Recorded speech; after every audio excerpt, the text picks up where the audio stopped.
They say that a good book leaves an everlasting mark in the reader's mind and above all, in his heart. Hidden Figures by Margot Chatterley is a great example of it. An historical book that seduced the hearts of many readers and spectators all over the world, who could enjoy the reading of the book and the viewing of the movie in the same year, 2016. The book deals with the true story of some African American NASA scientists that, with their extraordinary talent, contributed to the elaboration of those calculations that allowed astronauts and rockets to conquer the space. The writer started her research work in the fall 2010, and after a good 6 years of hard work, the book was finally ready to be published. The 20th Century Fox decided to buy the rights to shoot a movie based on the book 2 years before its publication, a factor that considerably promoted the selling of the book and contributed to its success. Margot Chatterley was born in 1969 in Hampton, Virginia. As the daughter of an African-American researcher at the NASA, since she was a little girl, she has lived in close proximity to the community involved in the scientific research. And in her eyes, the fact that so many black people played a major role was definitely normal. But in the time of her father, as the writer tells in the book's prologue, the situation was radically different. In the 60s, at the time of racial segregation, the safer choice for those African Americans who had decided to go to college and get an education was teaching in a school for black students or a job in a postal office. Any other occupation was a privilege exclusively destined to white people. If being black was already considered a crime, being a black woman was even worse. While listening to the stories of her father, the starting of her spark of curiosity starts to burn as a real fire. This fervor pushes her not only to write her first book, but also to establish in 2013 the organization The Human-Computer Project, aiming at cataloging all those works carried out by calculators since the first years of the NACA, better known as NASA, from 1958 onwards. The book wants to acknowledge the existence and the talent of those NASA black women who have been for too long forgotten by history, a desire already showed in the book's prologue, where the writer states, "As the family stories became real people, I started to want something more than just putting them on the record. What I wanted was for them to have the grand sweeping narrative that they deserved, and not just because they are black or because they are women, but because they are part of the American epic." The book's narration starts in 1943, when, due to the lack of male staff involved in the world conflict, the American aeronautics industry has a desperate need of specialists with the right expertise, and many African American women are temporarily employed as calculators of the West Wing, the sector exclusively destined to black women. The writer cites many names, but the stories that seem to be particularly dear to her are those of Dorothy Vaughan, Mary Jackson, and Catherine Goebel, personally interviewed by the author herself. After the Allies' victory, the laws on racial segregation and the deep discrimination gripping the country makes their integration in the field of research difficult, and at first the prejudice influences every aspect of the life of those few calculators who managed to emerge as mathematicians, physicists, or engineers at the Langley Memorial Aeronautical Laboratory. Nevertheless, the fortitude and solidarity that link these women make their talent emerge more than the color of their skin.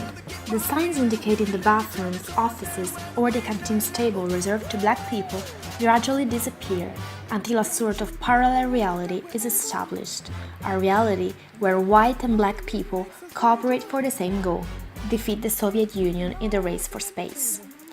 However, the reality outside the Langley is a completely different story.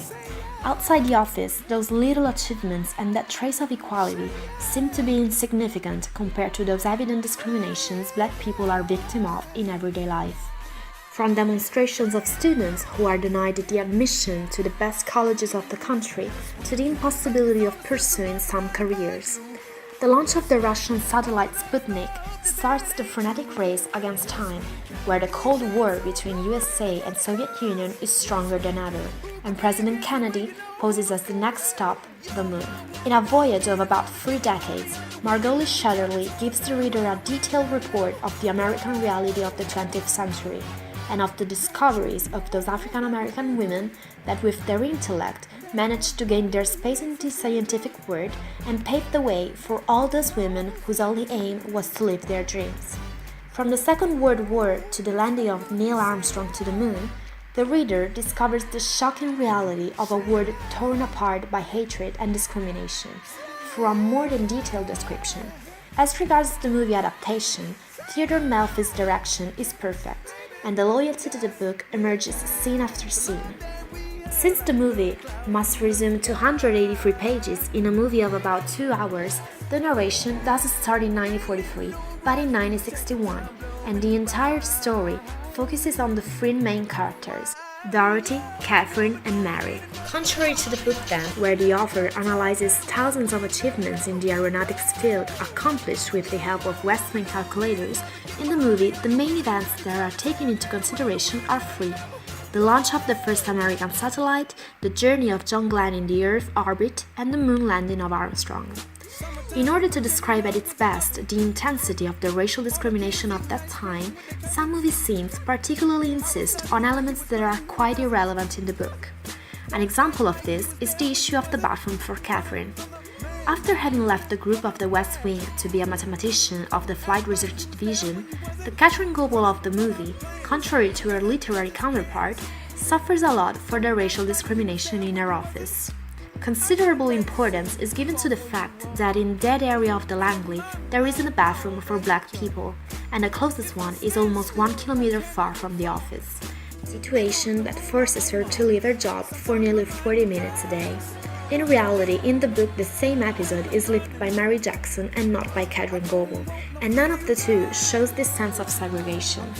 In the book, in fact, the endless determination of these scientists makes them ignore racial discriminations inside the laboratory, and as time passes by, their talent stands above their impertinence, and no one notices anymore that black and white people coexist in the same room.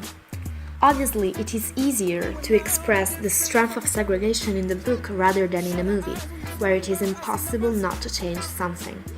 Nevertheless, as regards the content, the director never adds something that doesn't exist in the book. Quite the opposite, the movie is even more impressive. Even if the book is interesting and engaging, all the episodes are told as a news section, a long report in which all the events are described in detail without really allowing the reader to get close to the characters and get to know them.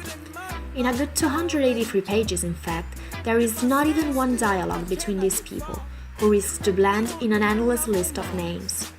The writer, rather than creating a connection and allowing the reader to grow fond of characters, prefers telling the story in detail by giving the reader 80 pages of bibliography at the end of the book. The movie, instead, seems to have the opposite objective. It is impossible not to love the West Wing calculators. The spectator cannot fail to establish an emotional link with all characters, and he learns to rejoice and suffer with them. The director accompanies the spectators in that journey so well described by the author, with scenes of great thought and emotional intensity, but it does so with a touch of sentimentalism that gives the movie that extra oomph the book is missing. The value of this work is incomparable. There is something in this story that has a strong impact on individuals of every ethnicity, gender, age, and culture, and that is exactly why its reading and viewing should be mandatory, because it is a story of faith in which we can find the proof that even during some of the darkest realities of human history, meritocracy can actually triumph regardless of the skin color, and that talent, determination, and hard work can really lead us where we thought it would have been impossible, even to the moon.